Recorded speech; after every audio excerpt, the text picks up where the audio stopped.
IMF तरमीमी bill के मामले पर सेनेट में भूचाल। एवान बाला में अपोजिशन लीडर यूसुफ रजा गिलानी का ओहदे से मुस्ताफी होने का ऐलान। कहते हैं मैंने पार्टी को अपना इस्तीफा भिजवा दिया है, मुझ पर हुकूमत का साथ देने का इल्जाम लगाया गया था। चेयरमैन साहिब, मैंने नहीं, आपने धोखा दिया। आपने वोटिंग के बाद इजलास मुलतवी करके हुकूमत को सहूलत दी। मुल्क की तारीख में पहली बार चेयरमैन सेनेट ने वोट दिया।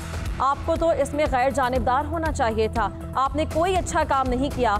शाह महमूद कुरैशी ने कहा कि पीपल्स पार्टी के पास अपोजिशन लीडर के लिए ऑप्शन मौजूद है। शहबाज गिल बोले, गिलानी का इस्तीफा अच्छा फैसला है, अपोजिशन बिखरी पड़ी है।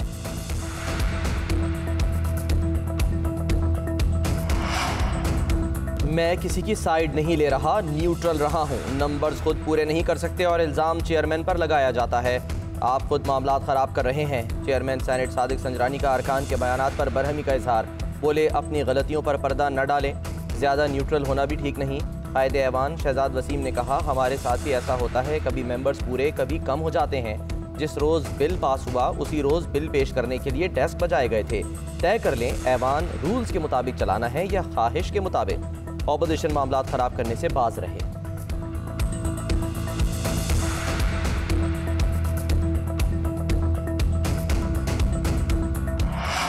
ऑपोजिशन के 14 से 15 लोग इमरान खान से मिले हुए हैं। अब पता चल गया होगा कि सेनेट से भी बिल मंजूर होता है।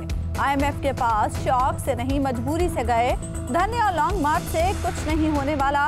बिलावल जरदारी 27 फरवरी को आए, बाकी भी 23 मार्च को आए। अदम एतमाद की बात करने वालों को पता होना चाहिए कि बंदे भी लाने होते हैं।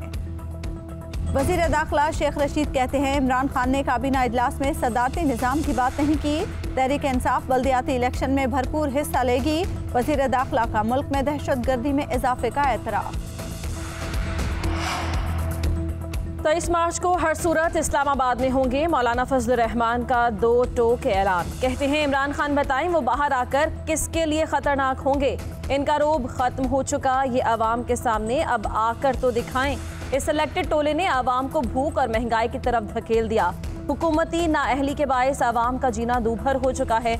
इनको भागने का रास्ता भी नहीं मिलेगा।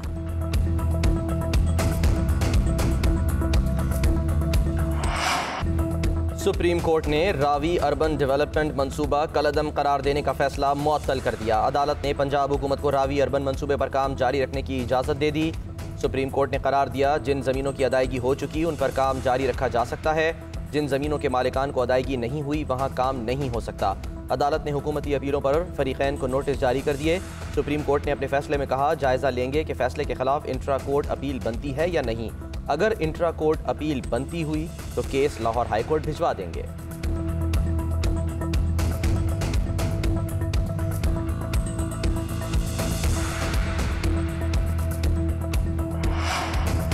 सिंध में अपोजिशन जमातों का एहतजाज काम कर गया। सिंध हुकूमत का लोकल गवर्नमेंट तरमीमी एक्ट की 5 से ज़ायद शिक़ें वापस लेने का फैसला। आइंदा हफ्ते सिंध असम्बली का इजलास बुलाए जाने का इम्कान। तरमीमी एक्ट की शिक़ें वापस लेने की तहरीक पेश की जाएगी। अपोजिशन जमातों और स्टेक होल्डर्स की तजवीज़ पर तरमीमी बल्दियाती कानून का नया मुसविदा तैयार किया जाएगा।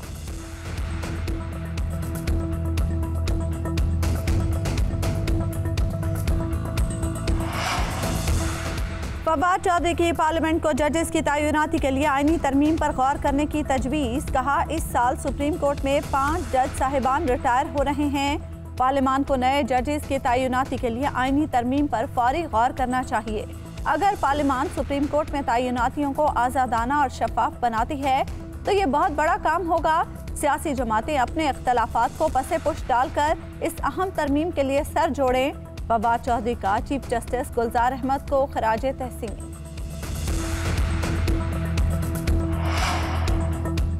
असद उमर ने कराची के आवाम को बड़ी खुशखबरी सुना दी। कहा, नामुकम्मल प्रोजेक्ट K4 का नई डिज़ाइन पर मुश्तमिल 126 अरब रुपए का मंसूबा एक्निक ने मंजूर कर लिया है।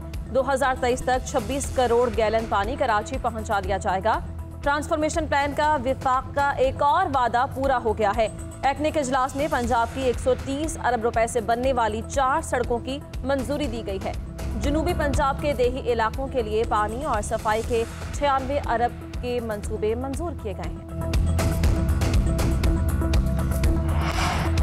PNP का वफ़द बहादुराबाद जा पहुंचा। खालिद मकबूल सिद्दीकी ने कहा, सिंध हुकूमत 3 घंटे का धरना भी बर्दाश्त नहीं कर सकी। अवाम के हुकूक के मुतालबात से पीछे नहीं हट सकते। शाही सैयद कहते हैं कराची के अवाम को हुकूक नहीं मिल रहे, पानी का बहरान शिद्दत इख्तियार कर गया है।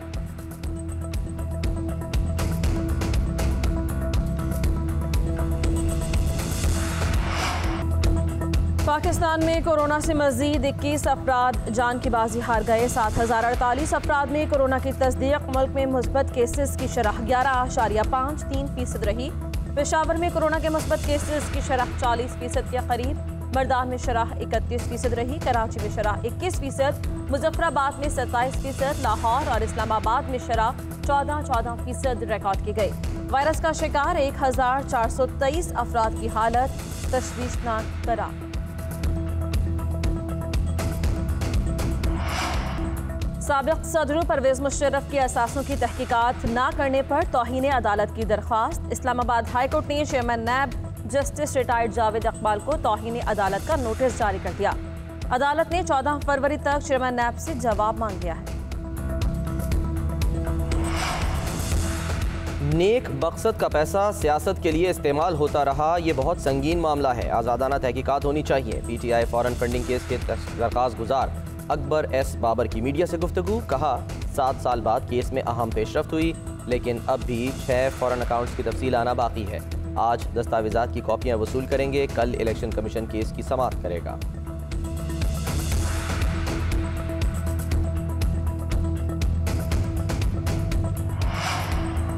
करप्ट अपोजिशन रहनुमा किस मुंह से ईमानदारी का दर्स दे रहे हैं। अपोजिशन का करप्शन पर लेक्चर देना औरों को नसीहत खुद मियां फजीहत के मुतरादिफ है। वजीर आला पंजाब कहते हैं अपोजिशन वालों के सीने में दिल नहीं बल्कि इक़्तिदार की हवस है। पाकिस्तानी कौम अपोजिशन को गैर जिम्मेदाराना रवैये पर माफ़ नहीं करेगी। वजीर आज़म की क़यादत में करप्ट माफिया के खिलाफ जिद्दोजहद जारी रहेगी। पंजाब में खाद का बहरान बरकरार। सस्ती खाद के लिए किसान रुल गए, महंगी खाद के लिए भी कतारों में लगने पर मजबूर। मुल्तान में खाद लेने के लिए नई शर्त आयद। किसान कार्ड पर सरकारी निर्ख पर मिलने वाली यूरिया की 2 बोरियों के साथ दीगर खाद का भी एक बैग लेना होगा। जहानिया में खाद की अदम दस्तियाबी के खिलाफ किसान सरापा एहतजाज। किसानों ने नेशनल हाईवे मोटरसाइकिल खड़ी करके ब्लॉक कर दी।